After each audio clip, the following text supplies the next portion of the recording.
ಸುಮಾರು 20 ದಿನಗಳ ನಂತರ ವಾಪಸ್ ತವರಿಗೆ ಮರಳಿದ್ದಾರೆ ಮಾಜಿ ಸಚಿವ ಎಚ್.ಡಿ. ರೇವಣ್ಣ. ಪ್ರಕರಣ ನಡೆದು ಇಲ್ಲಿ ತನಕ ಜೈಲಿನಲ್ಲಿದ್ದು ಕೋರ್ಟ್ನಲ್ಲಿ ವಿಚಾರಣೆ ಆದ ನಂತರ ಜೊತೆಗೆ ತನಿಖೆಯೂ ಮುಗಿಸಿದ ನಂತರ ನಿನ್ನೆ ಮೊದಲ ಬಾರಿಗೆ ಹಾಸನಕ್ಕೆ ಭೇಟಿ ಕೊಟ್ಟರು. ಟೆಂಪಲ್ ರನ್ ನಡೆಸಿದ್ರು. ಕಾರ್ಯಕರ್ತರಿಗೂ ಕೂಡ ಹುರಿದುಂಬಿಸುವ ಕೆಲಸ ಮಾಡಿದ್ದಾರೆ. ಹಾಗಾದ್ರೆ ಹೇಗಿತ್ತು ನಿನ್ನೆ ರೇವಣ್ಣ ಅವರ ದಿನಚರಿ ನೋಡ್ತಾ ಹೋಗೋಣ. ಹಾಸನ ಜೆಡಿಎಸ್ ಬೆಂಬಲಿಗರಲ್ಲಿ ರೇವಣ್ಣ ಸಹಾನುಭೂತಿ. ಎಂಎಲ್ಸಿ ಚುನಾವಣೆಯಲ್ಲಿ ಮೈತ್ರಿ ಅಭ್ಯರ್ಥಿ ಗೆಲ್ಲಿಸಲು ಪಣ. ಅಭಿಮಾನಿ ಕಾರ್ಯಕರ್ತರಲ್ಲಿ ಹೆಚ್ಚಾದ ಹುಮ್ಮಸ್ಸು. ಸಂತ್ರಸ್ತೆ ಅಪಹರಣ ಹಾಗೂ ಲೈಂಗಿಕ ಪ್ರಕರಣದಲ್ಲಿ ಜೈಲುವಾಸ ಅನುಭವಿಸಿ 2 ಪ್ರಕರಣಗಳಲ್ಲಿ ಜಾಮೀನು ಪಡ್ಕೊಂಡು 20 ದಿನಗಳ ಬಳಿಕ ಸ್ವಕ್ಷೇತ್ರಕ್ಕೆ ಎಚ್.ಡಿ. ರೇವಣ್ಣ ಮರಳಿದ್ದಾರೆ.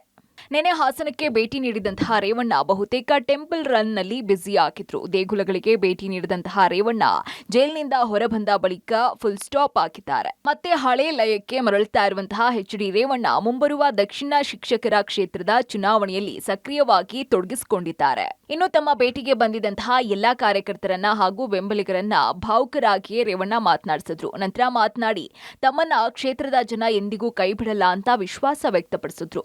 ಇನ್ನು ಜಿಲ್ಲೆಯ ಜನರ ಋಣ ನನ್ನ ಮೇಲಿದೆ. ನಾನು ಬದುಕಿರೋ ತನಕ ನನ್ನನ್ನ ಈ ಜನ ಕೈ ಬಿಡಲ್ಲ ಅನ್ನೋ ವಿಶ್ವಾಸ ನನಗಿದೆ ಅಂತ ತಿಳಿಸಿದ್ರು. ನನಗೆ ಸುಮಾರು 25 ವರ್ಷ ನಾನು ಶಾಸಕನಾಗಿ ಕೆಲಸ ಮಾಡಿದ್ದೀನಿ. ಗೊತ್ತಾಯ್ತು ಸರ್, 25 ವರ್ಷ ಶಾಸಕನಾಗಿ ಕೆಲಸ ಮಾಡಿದ್ದೀನಿ. ನಾನು ಜಿಲ್ಲೆಯ ಮತ್ತು ಹೊಳೆನರಸೀಪುರ ತಾಲೂಕು ನಾನು ಬದುಕಿರೋವರಿಗೆ ನಮ್ಮ ಜನ ಯಾರು ಗುರುತಿಡಬೇಕು ಅವಶ್ಯಕತೆ ಇದೆ. ನಿಮ್ಮ ಜೊತೆ ಇರ್ತೀವಿ. ನಮ್ಮ ಕುಟುಂಬ ದೇವೇಗೌಡರು, ನಾನು, ಕುಮಾರಣ್ಣ ಎಲ್ಲ ನಿಮ್ಮ ಜೊತೆ ಇರ್ತೀವಿ. ಯಾವುದೇ ಕೃತಿಗೆಡಬೇಕಾದಂಥ ಭ್ರಮೆ ಇಲ್ಲ. ಗೊತ್ತಾಯ್ತಾ?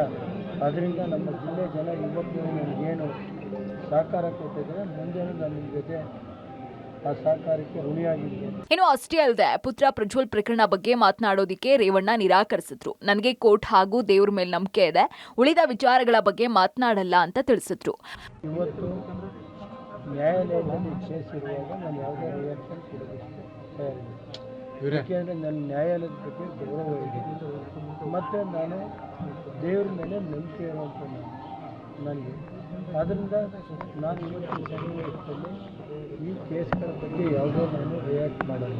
ಒಟ್ನಲ್ಲಿ ಮಾಜಿ ಸಚಿವ ಎಚ್.ಡಿ. ರೇವಣ್ಣ ರಿಲೀಸ್ ಬಳಿಕ ಜೆಡಿಎಸ್ ಕಾರ್ಯಕರ್ತರಲ್ಲಿ ಹುಮ್ಮಸ್ ಬಂದಿದೆ. ಆತಂಕ ಹಾಗೂ ನೋವ್ನಲ್ಲೇ ಎಚ್.ಡಿ. ರೇವಣ್ಣ ದಕ್ಷಿಣ ಶಿಕ್ಷಕರ ವಿಧಾನಸಭಾ ಪರಿಷತ್ ಕ್ಷೇತ್ರ ಚುನಾವಣೆಗೆ ಧುಮುಕಿದ್ದಾರೆ. Shashidhar BC, public TV, Hassan.